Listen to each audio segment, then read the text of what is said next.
Bismillahirrahmanirrahim. Assalamualaikum warahmatullahi wabarakatuh. Selamat sore dan salam sejahtera untuk kita semua.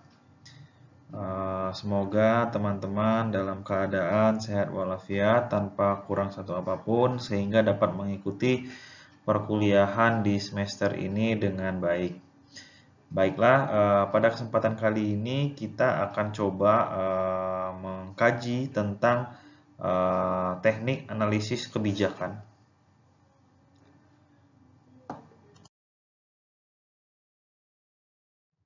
Baik, ada beberapa teknik analisis yang sebenarnya dapat dilakukan dalam menganalisis suatu kegiatan atau menganalisis suatu kebijakan yang memang bisa kita lakukan analisis dengan teknik tersebut gitu.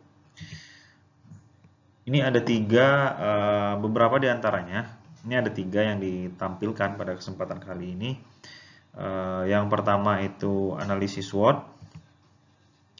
Analisis SWOT ini merupakan pendekatan dalam menentukan atau mengukur keberhasilan sebuah perusahaan. Jadi biasa digunakan dalam kegiatan-kegiatan ekonomi, kemudian bisa juga dalam suatu lembaga atau kebijakan yang dapat dilihat dari seberapa tinggi sih positioning dari perusahaan, lembaga, atau kebijakan tersebut jika dibandingkan dengan pesaingnya atau dengan penerimaan yang ada di masyarakat gitu. Jadi menggunakan analisis SWOT gitu.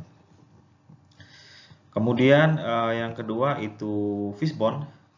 Fishbone ini berarti tulang ikan gitu. Jadi kerangkanya nanti akan membentuk seperti tulang ikan gitu.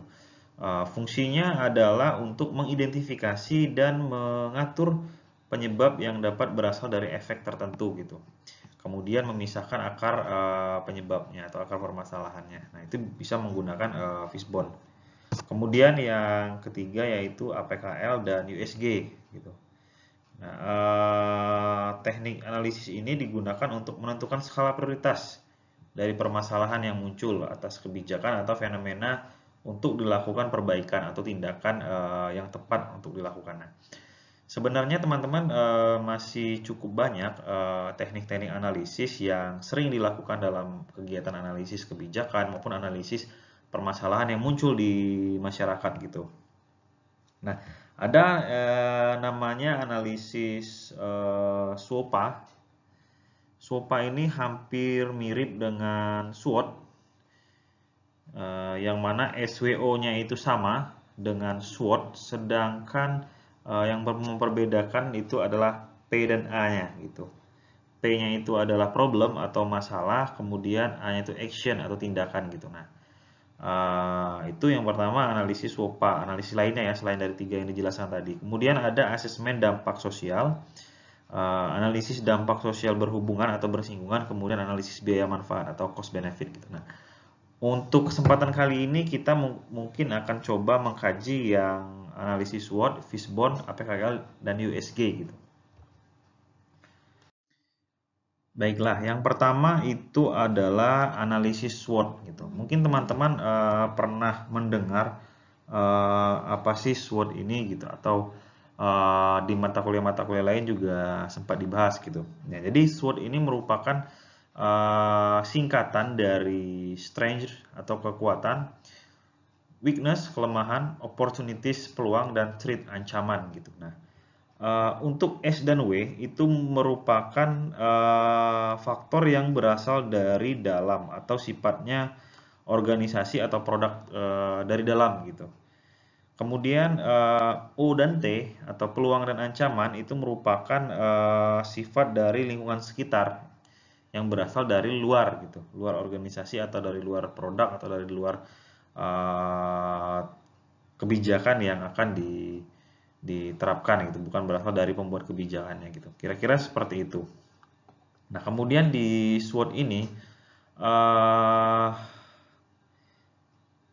ada S dan O, kekuatan dan peluang, strength dan opportunities, yaitu membantu dalam mencapai tujuan gitu. Nah, biasanya kaitannya ya terkait dengan kegiatan atau hal-hal yang dilakukan untuk membantu tercapainya dari tujuan entah itu organisasi, entah itu lembaga, entah itu suatu kebijakan gitu. Nah, sedangkan kelemahan dan ancaman itu biasanya yang menjadi penghambat dalam mencapai tujuan gitu. Nah, ketika ini dikaitkan dengan perusahaan atau usaha bisnis, maka SWOT ini orientasinya nanti akan berada pada keuntungan gitu. Nah, ketika SWOT ini digunakan untuk menganalisis suatu kebijakan atau dampak terhadap suatu kebijakan di masyarakat, maka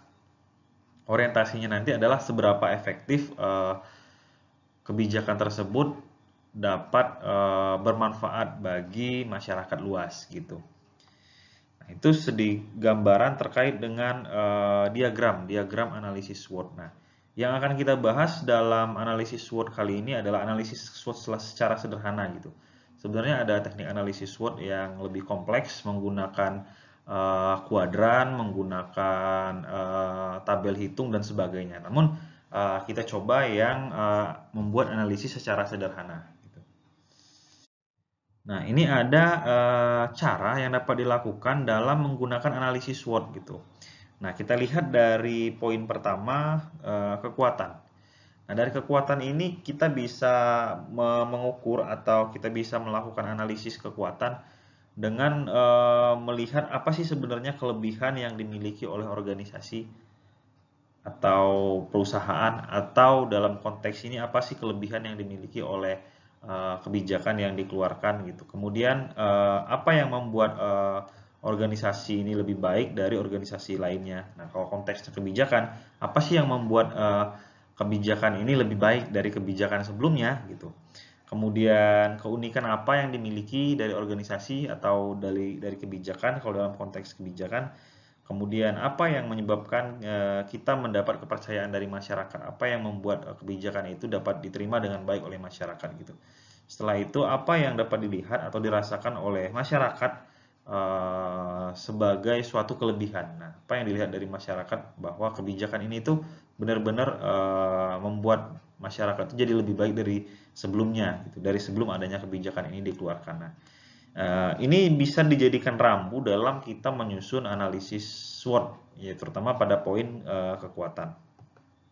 Nah, yang selanjutnya adalah kelemahan gitu, weakness gitu. Nah, yang bisa jadi poin kita untuk menentukan kelemahan yaitu apa yang dapat ditingkatkan dalam organisasi gitu, apa yang dapat ditingkatkan dalam kebijakan itu gitu. Kemudian yang kedua, apa yang harus dihindari dari organisasi atau apa yang adakah dari kebijakan itu yang memang harus dihindari atau yang menjadi tantangan, jadi masalah gitu. Kemudian kira-kira faktor apa sih yang menyebabkan kebijakan ini bisa gagal loh di masyarakat, bisa tidak mendapat kepercayaan dari masyarakat gitu. Kemudian apa yang dirasakan oleh masyarakat sebagai suatu kelemahan dari kebijakan atau organisasi yang dibuat gitu. Kemudian apa yang dilakukan oleh pesaing sehingga mereka dapat lebih baik dari organisasi kita. Kalau dalam konteks kebijakan apa yang dilakukan ketika kebijakan ini itu tidak bisa diimplementasikan dengan baik di masyarakat atau tidak bisa berjalan sebagaimana mestinya gitu. Nah, itu dari sisi kelemahan yang bisa kita gali dalam menentukan analisis SWOT. Selanjutnya ada peluang. Nah, peluang ini kita bisa melihat sih apa saja kesempatan apa yang dapat kita lihat dari adanya kebijakan tersebut gitu. Dari adanya setelah kebijakan itu nanti diserap oleh masyarakat atau kebijakan tersebut dijalankan, kira-kira apa kesempatan apa yang dapat kita lakukan supaya ini jadi lebih baik lagi gitu. Kemudian perkembangan tren apa yang sejalan dengan organisasi. Jadi peluang ini kita bisa melihat kebijakan ini seiring nggak sih, sejalan nggak sih dengan perkembangan tren baik itu secara teknologi atau kebiasaan atau perubahan yang terjadi di masyarakat gitu. Nah, ini tuh kebijakan ini tuh matching nggak sih sebenarnya gitu dengan perkembangan zaman gitu, dengan kondisi gitu. Misalnya kebijakan Merdeka Belajar ini sebenarnya matching nggak sih dengan kondisi pandemi COVID misalnya gitu. Artinya kan ada peluang di sana gitu ketika merdeka dalam memilih ketika kondisi pandemi COVID, misal ya, dalam konteks merdeka belajar. Nah, di bagian selanjutnya adalah ancaman. Nah, ini ancaman. Ancaman ini bisa kita temukan dengan cara pertama kita mencari hambatan apa yang terjadi, yang kira-kira bisa terjadi gitu, atau kebijakan ini telah dilaksanakan, kemudian ada hambatannya gitu.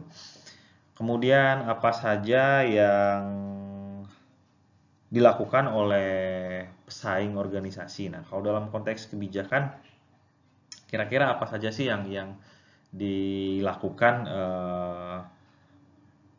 oleh masyarakat ketika kebijakan ini tidak dapat diterima gitu, tidak dapat diterima dengan baik oleh masyarakat. Kemudian perkembangan teknologi apa yang menyebabkan ancaman bagi organisasi. Nah, kira-kira kebijakan ini ketika bertentangan atau tidak sejalan dengan perkembangan teknologi, maka akan menjadi semacam apa ya, dilematis di masyarakat gitu. Bisa jadi masyarakat nanti menjadi acuh gitu. Nah, sebenarnya sangat relevan sekali ketika teknologi ini dikaitkan dengan sebuah kebijakan ya, sebuah kebijakan gitu.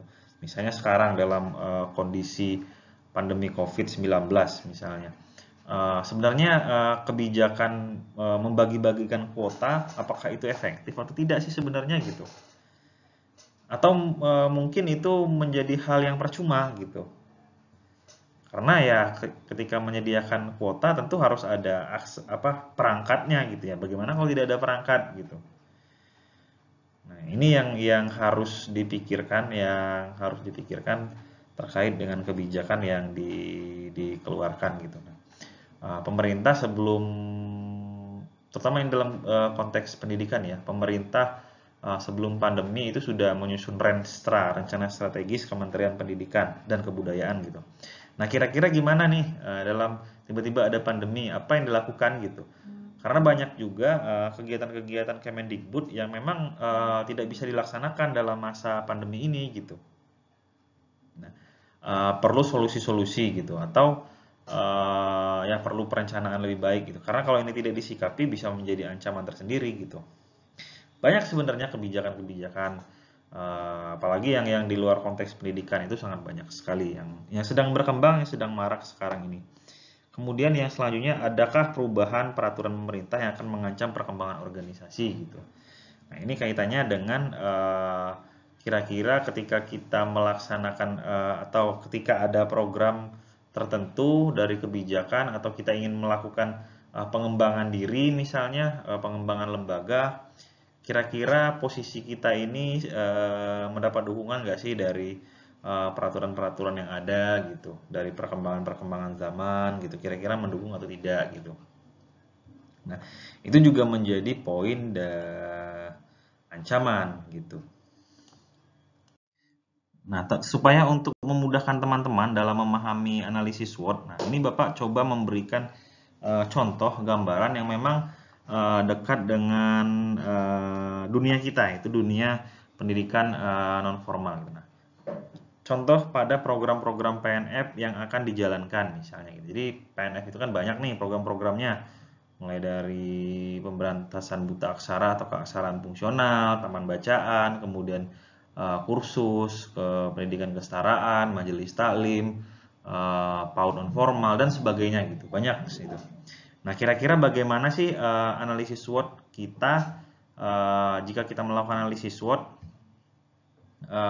terhadap program-program PNF gitu. Jadi teman-teman, sebelum kita melakukan analisis perlu diketahui bahwa SWOT ini memang kita bisa melakukan analisis, tapi akan lebih baik lagi jika analisis yang dilakukan itu tidak serta-merta dari sudut pandang kita gitu.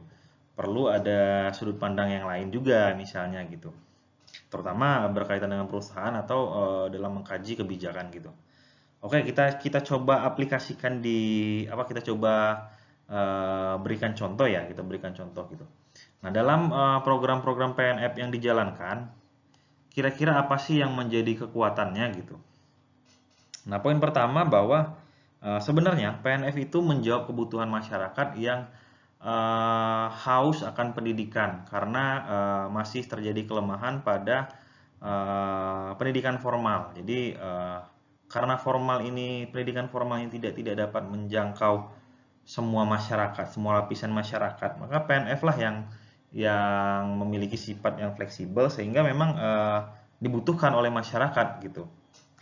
Kemudian PNF ini berpijak atas dasar kebutuhan masyarakat yang benar-benar nyata berada di tengah-tengah masyarakat. Jadi adanya PNF itu karena ya memang masyarakat membutuhkan gitu.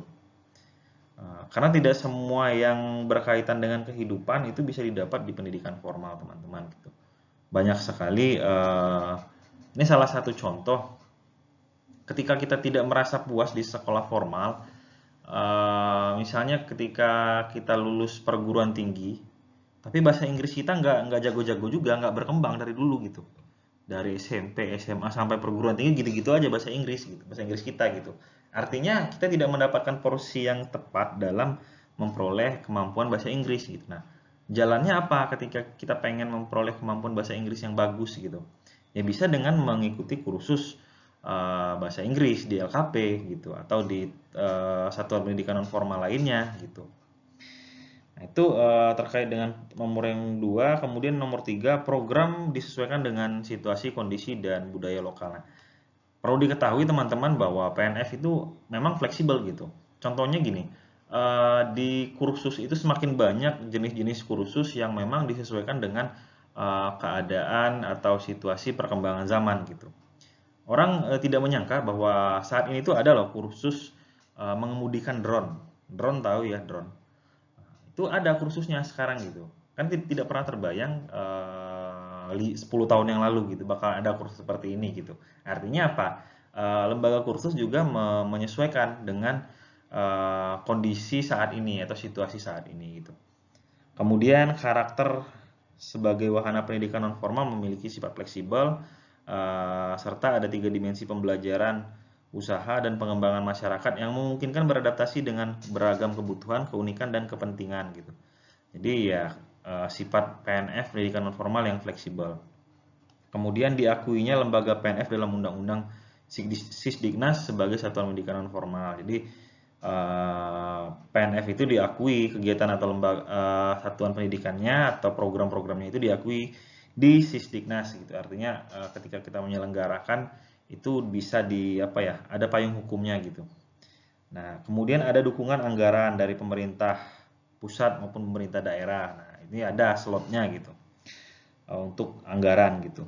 Ada forum PNF yang bersifat regional, nasional maupun internasional. Jadi PNF itu ada forumnya, baik itu forum di tingkat satuan pendidikan, PKBM misalnya, ada forum PKBM, kemudian forum LKP, forum perkumpulan pamong dan sebagainya itu ada gitu. Nah di internasionalnya juga ada gitu. Teman-teman mungkin tahu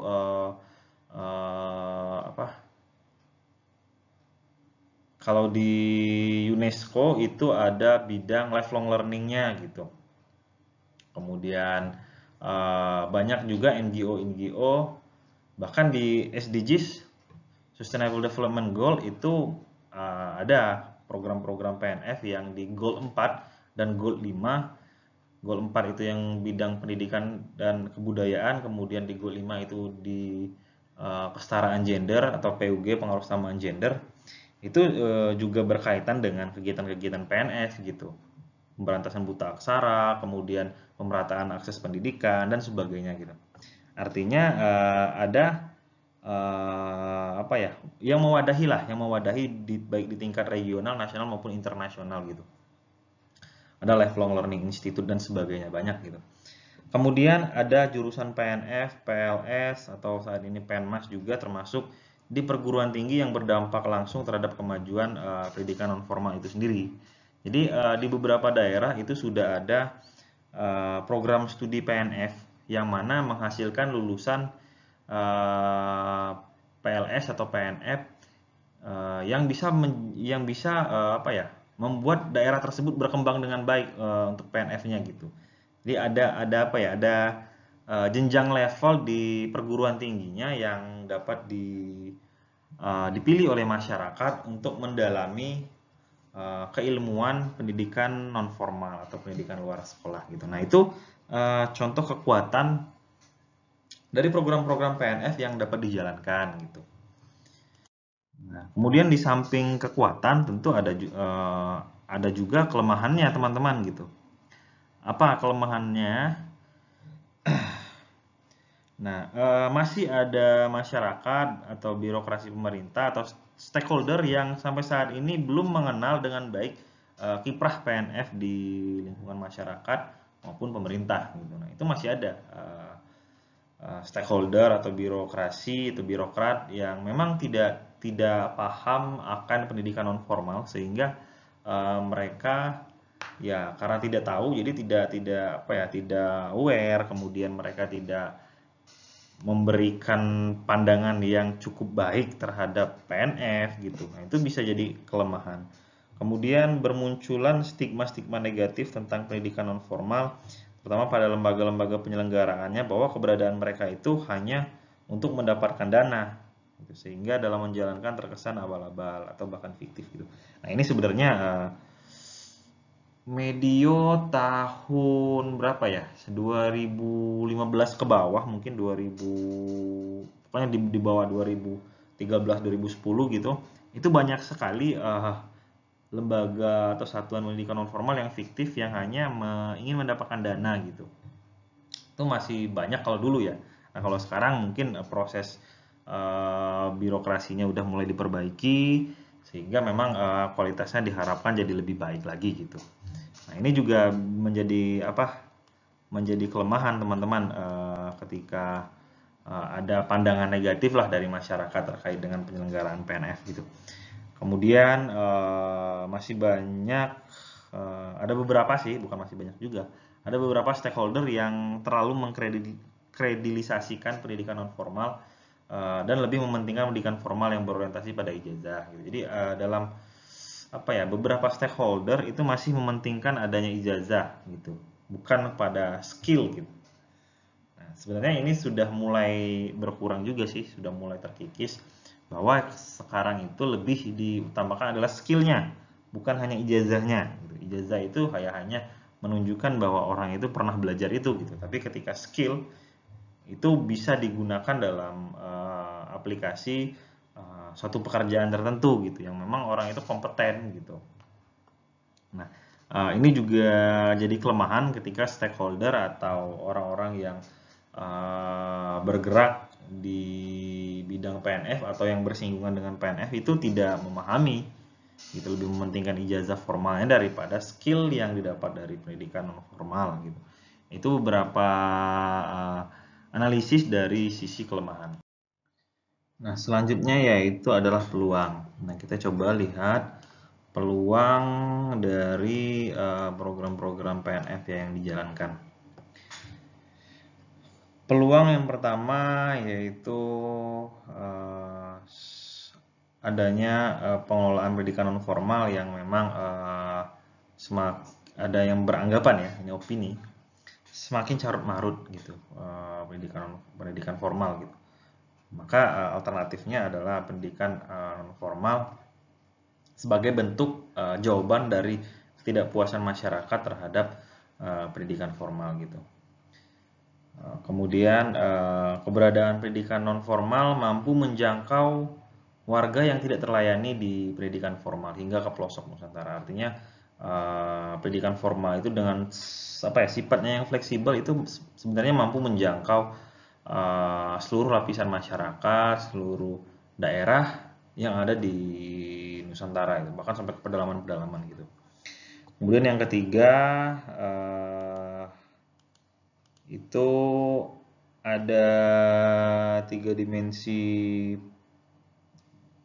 dalam program PNF, pembelajaran usaha pengembangan masyarakat yang memungkinkan untuk menarik partisipasi masyarakat dan dukungan lembaga-lembaga donor yang lebih luas gitu. Jadi karena ini untuk masyarakat ya, pengembangan masyarakatnya, maka bisa kita menggandeng stakeholder, bisa menggandeng dukungan dari lembaga-lembaga pendukung atau lembaga-lembaga yang memiliki dana untuk mensukseskan program pendidikan non formal gitu. Nah, ini kaitannya misalnya dengan adanya CSR misalnya gitu. Jadi orang bisa manfaatkan CSR untuk pendidikan, gitu, terutama di bidang pendidikan non formal. Kemudian adanya komitmen global (SDGs) seperti yang tadi sudah disampaikan, hingga tingkat akar rumput gitu. Nah, yang sebagian besar merupakan program PNF gitu. Ini sebenarnya bisa menjadi peluang juga gitu. Artinya landasannya akan semakin kuat karena secara global, secara dunia, secara internasional itu diakui. Kemudian adanya komitmen global, education for all, lifelong learning dan sebagainya yang merupakan cakupan dari PNF gitu. Kemudian berlakunya kebijakan CSR, terus mulai banyak bantuan internasional untuk persoalan-persoalan pendidikan, pengentasan kemiskinan dan pengembangan masyarakat gitu. Ini sebenarnya berkaitan dengan yang nomor 3 tadi ya, berkaitan dengan nomor 3. Kemudian pendidikan non formal itu diatur dalam undang-undang, ya ada payung hukumnya gitu. Ini juga bisa menjadi peluang kita bisa mengelola atau menjalankan program itu lebih baik gitu. Karena ada payung hukum, sehingga kita bisa leluasa mengembangkan pendidikan formal seperti yang dibutuhkan oleh masyarakat gitu. Nah, kemudian kita lihat dari ancaman teman-teman gitu. Ancaman yang ada pada program-program PNF atau PLS, adanya potensi konflik di antara berbagai lembaga yang bertanggung jawab membina program dan mengembangkan program PNF, misalnya Subdinas Pendidikan Kabupaten Kota, SKB, BPKB atau sekarang BPPO dan Dikmas, Subdinas Pendidikan Provinsi, BPPLSPM ini sudah tidak ada. Kemudian Forum Komunikasi PKBM, pusat hingga nasional, pusat hingga kabupaten. Nah, biasanya ini kaitannya sih dengan kepentingan sebenarnya teman-teman. Jadi ancamannya itu ada oknum-oknum yang memang sengaja bermain di pendidikan non formal untuk memperkaya diri sendiri gitu, untuk memperkaya diri sendiri, misalnya dengan mengadakan mengadakan kegiatan-kegiatan PNF yang fiktif gitu, yang orientasinya hanya untuk proyek saja gitu. Nah, ini sebenarnya menjadi ancaman teman-teman. Kenapa menjadi ancaman? Karena akan menghilangkan kepercayaan dari masyarakat, menghilangkan kepercayaan dari pemerintah juga gitu sebagai yang mempunyai dana dan sebagai yang membuat kebijakan, yang menjalankan kebijakan gitu. Ketika program ini tidak terlaksana dengan baik, program PNF ini banyaklah tidak tepat sasaran, maka rawan sekali untuk di dikredit dibuat jadi tidak seperti seharusnya gitu. Nah, contohnya aja sudah mulai kelihatan sebenarnya adanya ancaman gitu. Contohnya sekarang kan di direktoratnya saja sekarang sudah tidak lagi dengan nama tersendiri. Nah, kalau dulu kan Direktorat Jenderal PAUD dan Dikmas ya. Nah, sekarang itu udah bergabung PAUD, Direktorat Pendidikan Masyarakat dan pendidikan khusus gitu. Iya, pendidikan khusus gitu. Atau pendidikan berkebutuhan khusus gitu. Jadi ya karena sebenarnya itu bisa juga jadi ancaman sih. Bisa menjadi ancaman karena ya semakin dipersempit ruang geraknya. Tapi ada beberapa elit atau di pemerintahan, di kementerian yang menganggap sebenarnya itu adalah hal yang bagus gitu. Tapi ya itu kan hanya pandangan-pandangan, dan pandangan orang juga ada juga yang menganggap bahwa itu adalah bisa menjadi ancaman sendiri gitu. Kita lihat saja kebijakan-kebijakan yang sudah direncanakan, kemudian yang sudah diterapkan oleh Kementerian Pendidikan dan Kebudayaan terkait dengan program-program PNF gitu. Oke, kalau tadi kita sudah membahas tentang analisis SWOT secara sederhana gitu. Saat ini kita coba membahas tentang fishbone analisis fishbone atau tulang ikan gitu ya. Nah, bentuk diagramnya itu ya seperti apa? Seperti tulang ikan gitu. Benar seperti tulang ikan yang mana kepalanya itu merupakan permasalahan intinya. Oke, apa sih sebenarnya fishbone analysis itu atau analisis fishbone? Yaitu metode sederhana yang dapat dipergunakan untuk menelusuri penyebab suatu permasalahan yang terjadi gitu. Nah, melibatkan partisipasi semua orang. Nah, dasarnya adalah prinsip bahwa pemikiran yang bersumber dari orang banyak lebih baik dari satu orang. Jadi fishbone ini kalau misalnya dikerjakan dengan banyak orang itu akan lebih bagus gitu karena permasalahan yang akan digali itu tidak berdasarkan pada satu orang sudut pandang gitu. Dari sudut pandang orang yang banyak maka itu lebih bagus teman-teman. Kemudian dinamakan diagram tulang ikan karena bentuk dari diagram ini seperti tulang ikan dengan permasalahan pada kepalanya, kemudian penyebab-penyebab itu sebagai duri-durinya gitu. Nah, fishbone ini ditemukan oleh ilmuwan Jepang yang bernama Kaori Ishikawa. Sering juga disebut dengan diagram Ishikawa ya, karena sesuai dengan nama ilmuwan yang menemukan atau yang mencetuskan fishbone analysis. Gitu. Nah, ini merupakan template dari analisis fishbone atau diagram fishbone ya teman-teman. Jadi yang kepala ikannya itu merupakan problem. Kemudian ini sirip-siripnya yang merupakan penyebab dari permasalahan tersebut. Kalau problem ini biasanya dampaknya ya, dampak. Nah, yang sirip-sirip ini adalah penyebabnya. Nah, misalnya penyebabnya dilihat dari orangnya atau manusianya. Penyebab sebuah masalah yang dilihat dari orangnya. Bagaimana sih orangnya, kemudian apakah prosesnya juga dilihat dari prosesnya seperti apa? Apakah karena proses yang tidak benar sehingga menimbulkan permasalahan? Kemudian apakah dari peralatannya yang memang tidak mendukung sehingga menimbulkan permasalahan? Kemudian apakah manajemen kurang bagus atau tidak bagus sehingga menimbulkan permasalahan? Kemudian apakah karena faktor lingkungan yang berdampak pada permasalahan tersebut muncul atau dari bahannya gitu. Jadi ada bahan ada alat ya, itu dilihat dari bahannya gitu. Nah ini siripnya juga bisa dibuat modifikasi kasus 1, kasus 2, kasus utama atau kasus pendukung gitu, silakan gitu. Tergantung bagaimana cara kita melakukan analisis yang mendalam sedalam mungkin dari menggunakan template fishbone ini gitu. Nah, teman-teman ini merupakan contoh analisis fishbone yang dilakukan oleh Krisnawati dan kawan-kawan dalam jurnalnya.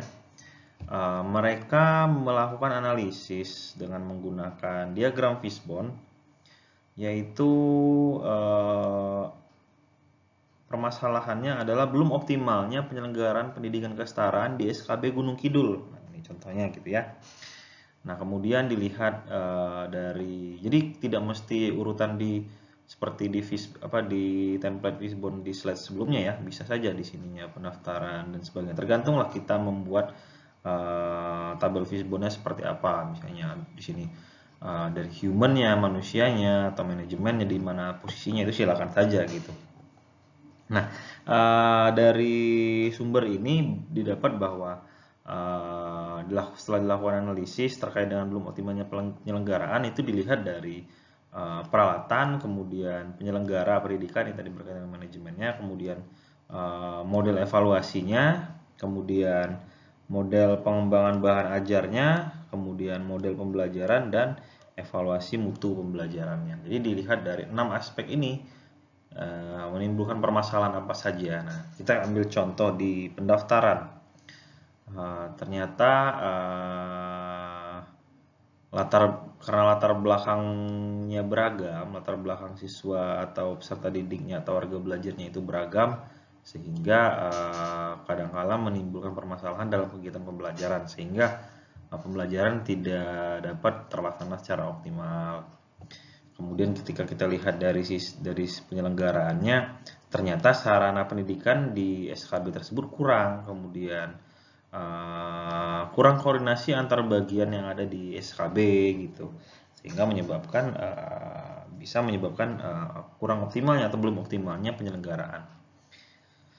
Kemudian evaluasi belum dilaksanakan dengan baik, belum efektif, kemudian bahan ajarnya kurang, waktu belajarnya tetap, model belajar monoton. Nah, itu dari aspek model pembelajaran dan bahan ajar. Kemudian pembelajaran kurang maksimal, tenaga pendidik yang kurang gitu. Dari segi evaluasi dilihat dari model pengajaran yang belum terawasi dengan baik, kemudian model evaluasi belum terawasi, kemudian pendaftaran belum terawasi, standarisasi belum baik gitu. Nah, ini contoh penggunaan dari analisis fishbone atau dengan menggunakan diagram fishbone, teman-teman. Jadi kembali ditekankan bahwa penggunaan fishbone ini untuk mengetahui permasalahan yang sebenarnya gitu, dari suatu dampak yang ditimbulkan gitu. Nah, selanjutnya kita coba membahas tentang analisis APKL dan USG. Nah, kalau teman-teman belum tahu apa sih APKL dan USG, nah itu merupakan singkatan. APKL itu adalah aktual, problematik, halayak, dan layak gitu. Kemudian USG itu adalah urgency, seriousness, dan growth. Nah, apa saja analisis APKL dan USG? Oke, kita masuk ke definisi dulu ya dari APKL itu sendiri. Metode APKL merupakan salah satu metode yang digunakan untuk menguji kelayakan suatu isu untuk dicarikan solusi dari kegiatan aktualisasi. Gitu. Metode APKL ini menggunakan teknik scoring dalam penetapan prioritas isunya. Gitu. Jadi ada scoring dalam menetapkan isu mana sih yang perlu dilakukan perbaikan, perlu dilakukan tindakan lebih mendalam. Nah, ini merupakan tabel parameter dari APKL, yang mana A itu aktual, P problematik, K halayak, E layak. Gitu. Apa sih yang dimaksud dengan aktual itu? Yaitu isu yang sedang terjadi atau dalam proses kejadian, yang sedang hangat dibicarakan kalangan masyarakat, dan waktunya itu diperkirakan baru terjadi dan atau bakal terjadi dalam waktu dekat gitu. Jadi bukan isu yang sudah lama atau sudah basi gitu. Artinya apa? Aktual ini merupakan isu yang muncul itu masih hangat gitu, masih diperbincangkan oleh orang banyak, kemudian ya masih sangat relevan sekali untuk dikaji gitu. Kemudian problematik, isu yang menyimpang dari harapan standar ketentuan yang menimbulkan kegelisahan yang perlu segera dicari penyebab dan pemecahannya. Artinya adanya permasalahan yang memang dapat menimbulkan kegelisahan di tengah-tengah masyarakat gitu. Masyarakat pun secara umum itu merasakan dampak dari permasalahan tersebut gitu, sehingga perlu disegerakan mencari pemecahan gitu. Nah, halayak ini adalah isu yang secara langsung menyangkut hajat orang banyak gitu. Orang banyak. Jadi singkat kata, halayak ini adalah isu yang memang langsung dirasakan lah oleh orang banyak gitu. Sedangkan layak itu artinya isu yang memang masuk akal, logis, realistis, yang dapat dibahas sesuai dengan tugas, hak, wewenang, dan tanggung jawab. Artinya isu yang disampaikan itu memang benar-benar masuk akal lah gitu, bukan isu yang mengada-ada gitu. Nah, itu tentang tabel parameter. Sekarang contoh penggunaan APKL dengan menggunakan matriks APKL gitu. Jadi di kolom pertama itu ada nomor, isu, kemudian nilainya dari APKL-nya, total dan ranking mana. Ranking ini menunjukkan nanti yang mana yang prioritas isu yang akan dikaji atau yang akan dicarikan solusinya gitu. Nah, dengan asumsi bahwa rentang dengan angka 5 itu sangat kuat pengaruhnya, 4 itu kuat pengaruhnya, 3 sedang pengaruhnya, 2 itu kurang pengaruhnya, dan 1 sangat kurang pengaruhnya gitu. Jadi ini rentangnya kira-kira di angka berapa gitu. Aktualnya, kemudian P-nya, kemudian K dan L-nya. Jadi A-nya berapa, P-nya berapa, K-nya berapa, L-nya berapa gitu. Jadi menggunakan skala 5 ya. Nah, misalnya ini contoh ya, contoh isu kurang optimalnya pembelajaran pada mata kuliah pendidikan keluarga dan homeschooling karena model dan media kurang bervariasi gitu. Aktualnya misalnya 4, P-nya problemnya 4, kemudian K-nya 4, dan L logisnya 4 gitu. Sehingga totalnya 16. Kemudian kurang optimalnya pelaksanaan ujian komprehensif mahasiswa S1 PNF gitu. Aktualnya hanya 3 misalnya, kemudian problemnya 3, kemudian K dan L-nya berturut-turut 2 dan 3 gitu, sehingga totalnya 11. Kemudian isu yang selanjutnya penyajian data alumni yang kurang responsif gitu. Sehingga poinnya 10 ketika dijumlahkan di APKL-nya. Ini baru kita ranking yang mana yang kira-kira yang utama untuk dilakukan perbaikan gitu. Nah, ini salah satu cara untuk kita memilih isu yang memang dapat kita tindak lanjuti dalam treatment tertentu atau dalam kegiatan-kegiatan tertentu gitu. Nah, teman-teman, setelah tadi kita melakukan analisis dengan APKL, nah, biasanya APKL ini disandingkan dengan USG atau Urgency, Seriousness, dan Growth (USG). Merupakan salah satu alat untuk menyusun urutan prioritas isu yang harus diselesaikan. Caranya dengan menentukan tingkat urgensi, keseriusan, dan perkembangan isu yang menentukan skala nilai 1 sampai 5 atau 1 sampai 10. Nah, isu yang memiliki total skor tertinggi merupakan isu prioritas. Ini nanti kita akan coba lebih jelas mengkaji apa sih sebenarnya yang dimaksud dengan USG. Urgensi itu apa sih? Nah, jika dilihat dari ketersediaan waktu, maka waktunya mendesak atau harus segera diselesaikan. Nah, itu masuk kategori urgen. Kemudian seriousness, tingkat keseriusan dari masalah perlu dibahas dikaitkan dengan akibat yang timbul dengan penundaan pemecahan masalah yang menimbulkan isu tersebut atau akibat yang menimbulkan masalah-masalah lain. Kalau masalah penyebab ini tidak dipecahkan gitu. Artinya masalah ini benar-benar serius untuk dipecahkan gitu. Kemudian growth atau perkembangan isu. Apakah perkembangan isu ini jika berkembang akan menjadi lebih luas dan dampaknya bisa semakin meluas juga atau membuat keadaan jadi semakin memburuk gitu. Nah, itu perkembangan growth. Nah, sedangkan penerapannya dalam model USG itu kurang lebih sama dengan APKL tadi. Kita membuat penilaian terhadap masing-masing isu yang ada, barulah kita nanti jumlahkan yang mana kira-kira prioritasnya, apakah yang poin 1 dan seterusnya gitu. Sehingga ketika kita menyusun program, ketika kita ingin merencanakan program atau melaksanakan program, jadi kita tahu yang mana yang menjadi program-program prioritas atau program-program pendamping gitu. Baiklah teman-teman, mungkin itu saja ya penjabaran singkat terkait dengan teknik dalam menganalisis teknik-teknik analisis kebijakan terutama teman-teman. Sebenarnya masih banyak sih teknis analisis yang dapat digunakan dalam melakukan analisis kebijakan terutama gitu. Namun pada kesempatan kali ini kita akan membahas 3.